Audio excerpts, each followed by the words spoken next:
En vrai, ça fait 1000 ans que je voulais te faire une vidéo pour te parler de partage et d'aide. Je voudrais t'en faire plusieurs d'ailleurs. Et comme un peu d'habitude, je savais pas comment la tourner, donc du coup j'attendais. Et puis là, je me suis dit, en fait, j'allume ma caméra et puis on verra. Donc, on va voir ensemble. J'ai pas envie de te faire une vidéo pour te faire la morale. J'ai pas envie de faire une vidéo pour dire, moi j'ai des gens, je me trop bien, nanana. On s'en bat les steaks et c'est pas du tout le cas.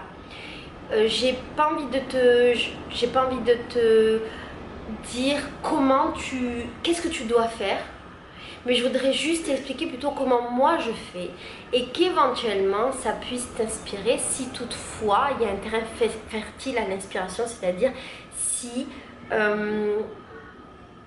tu es dans cet esprit, cette énergie, cette intention. Voilà. Il y a quelques temps, j'avais une conversation avec mes potes. Tu sais qu'à la maison en ce moment, j'ai Leïla, que tu as beaucoup aimé d'ailleurs, Leïla avec qui j'ai fait des vidéos, et Soraya, ma belle-sœur. Et on a une conversation sur le don. Cette conversation, elle est venue parce qu'on parlait de Netflix. Et en fait, le délire, c'est que moi, j'ai un compte Netflix et qu'il y a 3 amis à moi qui ont mes codes et qui utilisent mon compte Netflix quand ils ont envie, besoin. Et du coup, des fois, moi, j'allume mon Netflix et je peux pas y accéder parce que c'est mes amis qui l'utilisent. Et on en est venu à parler de ça. Et en fait, la conversation, c'était... j'essayais d'expliquer pourquoi je m'en foutais, pourquoi c'était pas grave.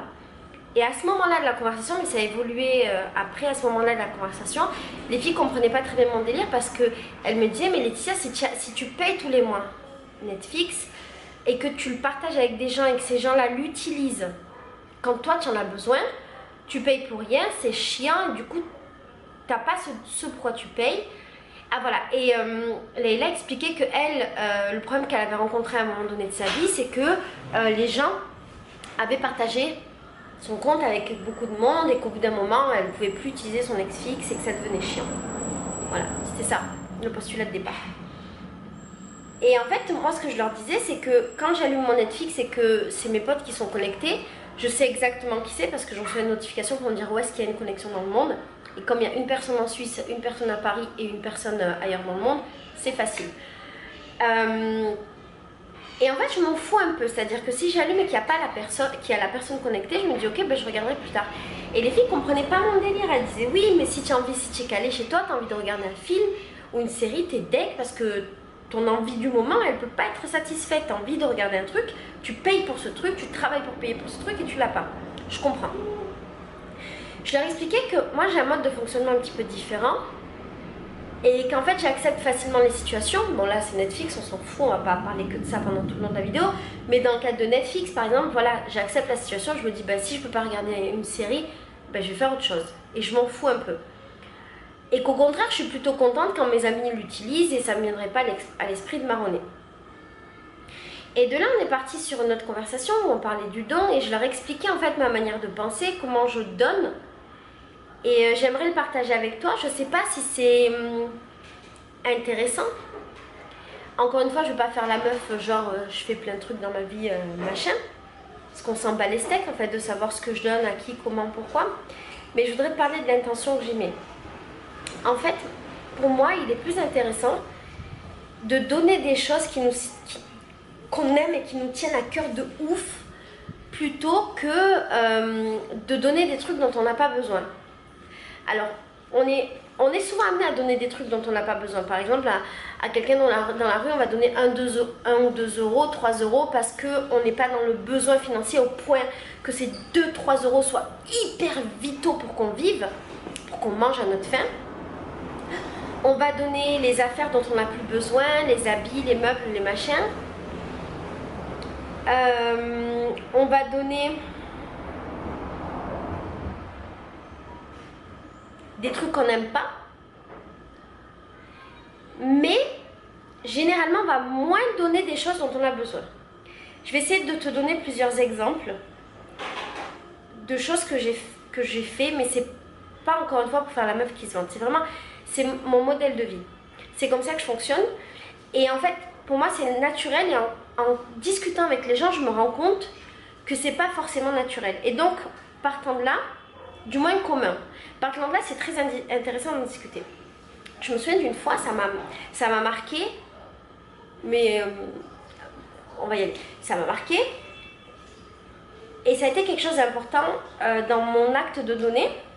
J'étais dans la rue, il pleuvait énormément. Énormément. J'avais un parapluie, c'était la merde, mais tu vois, genre un jour de merde de pluie. Et devant moi, il y avait une maman avec son petit, ils avaient, je crois, les capuches. Je suis même pas sûre que la mère avec la capuche, le petit avait la capuche. Et en fait, on était au début d'un pont qui était très long, c'est le pont de Martigues, et donc on devait traverser tout le pont, et après le pont, on devait marcher un moment dans tous les cas. Ce que j'ai fait, qui pour moi est naturel, c'est que j'ai couru vers elle, je lui ai donné mon parapluie et moi j'ai tracé. J'ai pas parlé avec elle, j'ai dit tiens machin, j'ai tracé. Et en fait j'avais besoin de ce parapluie parce que moi j'étais sans capuche et que j'allais travailler et qu'il faisait froid et qu'il pleuvait beaucoup et que c'était la merde atomique et que j'avais beaucoup à marcher, j'avais besoin de ce parapluie. Et le fait de donner quelque chose dont j'avais besoin énormément, ça m'a apporté plus de satisfaction. Et je me suis sentie beaucoup mieux que si j'avais eu 2 parapluies et que je m'étais délestée d'un parapluie. C'est pas la première fois que des trucs comme ça m'arrivent et il m'est déjà arrivé dans la rue de donner un pull ou une écharpe à moi que j'avais sur moi alors que j'avais froid à une personne parce qu'elle avait plus froid. Ça me semble quelque chose de normal. Et on discutait de ça avec les filles et je leur disais ce que je crois être vrai, c'est qu'en fait quand on donne quelque chose dont on a besoin, dont on a envie, qu'on aime, et ben je trouve que la valeur du don est supérieure. Si je me prive pour donner, mon acte d'amour envers la personne, que je connaisse ou que je ne connaisse pas, il est plus fort. Si je donne quelque chose dont j'ai pas besoin, je le trouve moins fort. Ça n'enlève rien au fait que c'est merveilleux de donner ce dont on n'a pas besoin. De donner ce dont on a besoin, réellement, c'est plus fort. Partager alors qu'on a faim, partager son manger, ça a peut-être, à mes yeux, plus de valeur que partager son manger quand on est repu. Et alors, je pense à un autre épisode, je vais te donner un autre exemple. À un moment, j'étais dans une auberge de jeunesse et j'étais avec des jeunes, 2 Français et une Marocaine. On avait fait des courses, on avait fait à manger. Et en fait, on avait fait beaucoup. Et comme on avait fait beaucoup et que j'étais dans l'auberge, moi j'ai proposé à tous les gens de l'auberge de venir manger avec nous. Quand j'ai proposé à tout le monde, je savais très bien qu'en faisant ça, on allait manger moins parce qu'il n'y aurait pas à manger pour tout le monde. Je prenais ce